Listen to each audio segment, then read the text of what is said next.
do we start this? Do you want me to start? Is that how we just started? As we just start talking? I don't know.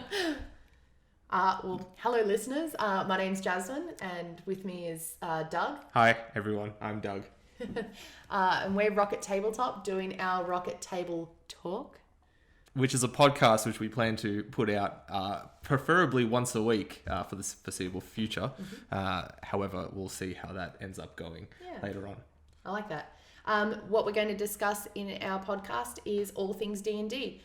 We would like to say from the beginning, we're not experts. We're just passionate about tabletop games, particularly 5th edition D&D. That's the only edition we've played. Yeah. We've dabbled in reading in the other ones. However, It's so complicated. it's just not what we can do. I'm not that smart. I can't keep it up. We just like the game. That's essentially what we're trying to get out now. Is we like D&D that much that for the past 2 years, 2 years? I think it's 2. 2 years, We're coming on 2. that we've just invested a lot of time and money into Much money. into the hobby. So what we plan on doing is just having this podcast to talk about some things that we've learnt, our experiences, some stories that we have to tell, and just some funny stuff that we can eventually get to going later on. So yeah. Why don't you start? Tell us a bit about yourself. Is this an interview? Are you interviewing me? Maybe I am. You don't know. Do you have some questions for me that I can go off? How old are you? Let's not do that one. I'm 12. I am 12. 109. 109 years old. I'm actually a Highlander. Oh, I like that. Yeah. No. I'm a half elf. Disgusting. My family betrayed me. Are you trying to quote something? Don't know. Who family betrayed you? Maybe not. Yeah.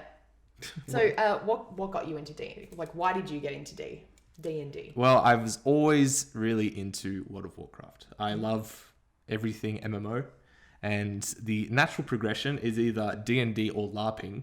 And if I was to start LARPing, I would probably die.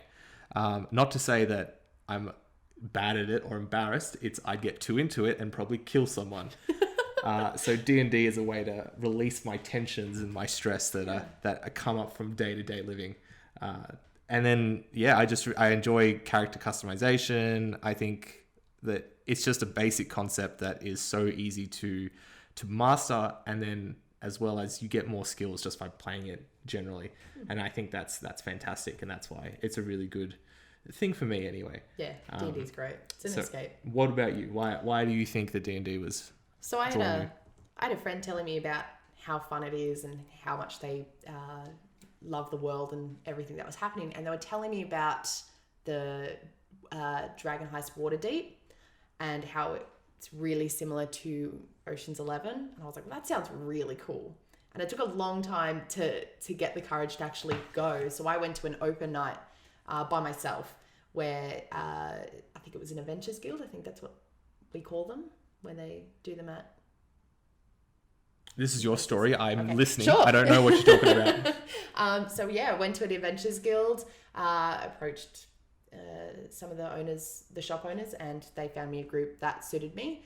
They made me a preset character, and I just started rolling. And from then on, I just fell in love with the game. Everything from, again, the customization to the storytelling, being able to be a completely different person and just living and breathing that person's memories and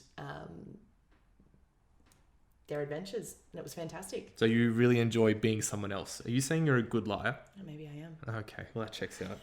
Having known you, telling a story, aren't we? yeah, fuck. I guess you are. So the reason we started this channel, as we said before, is purely out of a hobbyistic point of view. We just enjoyed it so much that we thought, fuck it, we might as well put something out there that could potentially be monetized. Sponsors, if you want to sponsor us, please. We need some fancy headphones. Yeah, anything. We'll take dice. We'll take fucking cardboard cutouts. Dice. I'm a little dice goblin. I just have way too many sets. I think I've just hit 30 sets of dice. That's disgusting. It's so good. And that's not including the sets that I've bought you either. Like if we're doing that, then we're close to 40. We should have brought my little box of dice that we have just out. Just the little one. Just to do the like... Yeah, this is exactly how many we have. All right, that's for the next episode, is where we're going to go through dice and Jasmine's hoard. Yeah, that's disgusting. Cool things in there though. I don't have anything cool. Like some people have like lucky stones and stuff. I don't have any of those. You literally have 30 sets of dice. If you can fit anything else in there, Pretty though. they're all purple. It's nothing special. No, they're pink. And purples and blues and greens. We thought we would be cool and we would pull out some dice. If you can hear this, these are pink dice. And these are my limited edition purple ones. Why are they limited edition? I don't know. Someone told me that they were. Charged me extra money. I went, yeah, all right. I'm doing it. That pretty much sums up exactly how we are. We just like every aspect of the Dungeons & Dragons game. So we've played a few campaigns in the past, and by that I mean we've had many adventures in the world. Yeah. Shout out to our good old DM Jack for finding our group. And putting up with us when it came to the shit that we did. Stuff. Yeah. It's so stupid. So then in the past, like for instance, I've played my dwarf cleric, who was my first character, who... What was his name? He was Cracker. Can you do his accent? Oi. It's a really like wobbly gurgle. Oi. And that's all he said because I couldn't do any more words after that. Scottish accent. No. And then there was that fighter that we made when I joined the Adventure Guild thing with you, which I don't remember the name of. I can't remember my Your rogue. Rogue, yeah. But that was a short-lived campaign because we stopped going to that 6 weeks. 6 weeks. So I don't really count that as playing a fighter, but eventually we'll go back to those classes. Followed that up by playing my warlock, my half elf, Belmont, who Good old Belmont. Glass killed cannon. everything but died instantly, and I loved it because it was such a good way to play. You got so sick of it after a while because you'd roll all your D20s and try to hit it, and you'd like, I'm going to do this, and then I'm going to do this, and then I'm going to roll all these extra things. Oh, that one. Yeah. And then you get hit. Oh, you take 16 points, and I'm down. Yeah. It was a fun experience, but I just couldn't. It just wasn't for me. No. And then finally, which is the current character that I'm playing on, or that I was playing on, is Garadon Lightbringer, my human paladin, who is love of my life, and will probably, hopefully, be able to progress later on with him. Really hope so. Garadon was great.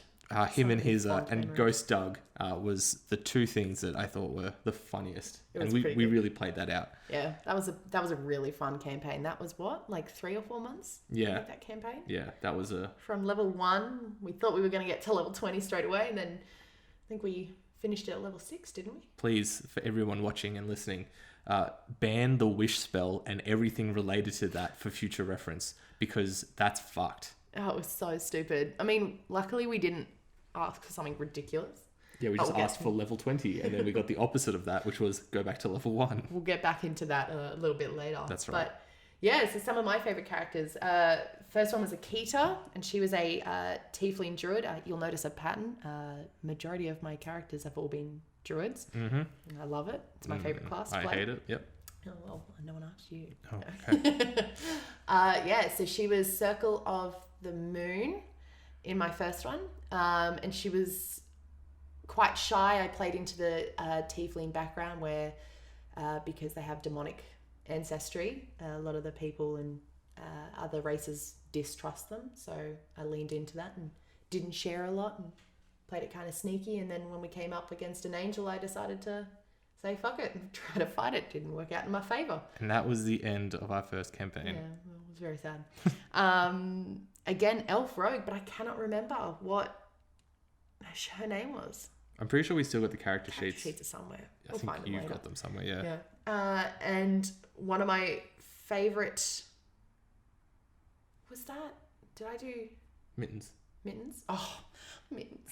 Oh, I loved Mittens. So in our second campaign that we played, I played as a Tabaxi druid again, Circle of the Moon again. He was fantastic. So he was an ultra nerd and had studied all these books about monsters and giants and all this, and never came across any of those monsters that we had studied for. But Mittens was fantastic. He went in with swords up and tail between his legs, but went running into the action to fight it. Always wild shaped into a bear because that's what I wanted to do. And he was a lot of fun. He was really childish and super silly, and he got on some of our players' nerves, and others seemed to love him. It was a good mix. Some really people loved him and some people hated him. Yeah. I was in the group of hated him. Well, I loved him. Yeah. And then my latest character I played as, again, a druid. That's right. Another druid. Another druid.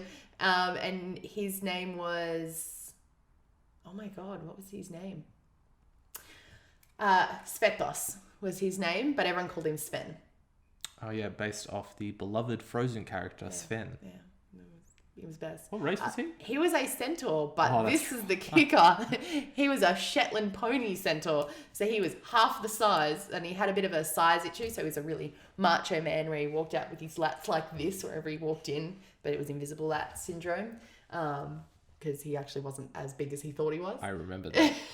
That was really good. He might have done inappropriate things to other horses because he would wild shape into a horse to do those nasty things with horses. So you're telling me that you had a druid who was half horse that would wild shape into another horse. Yeah. Because he was so ashamed of being half size. Yeah, exactly. Yeah, okay. Yeah, he would turn into the biggest horse he could see and then would run around as that big horse because of his size. But you could never talk to him about his size because he would fuck you up.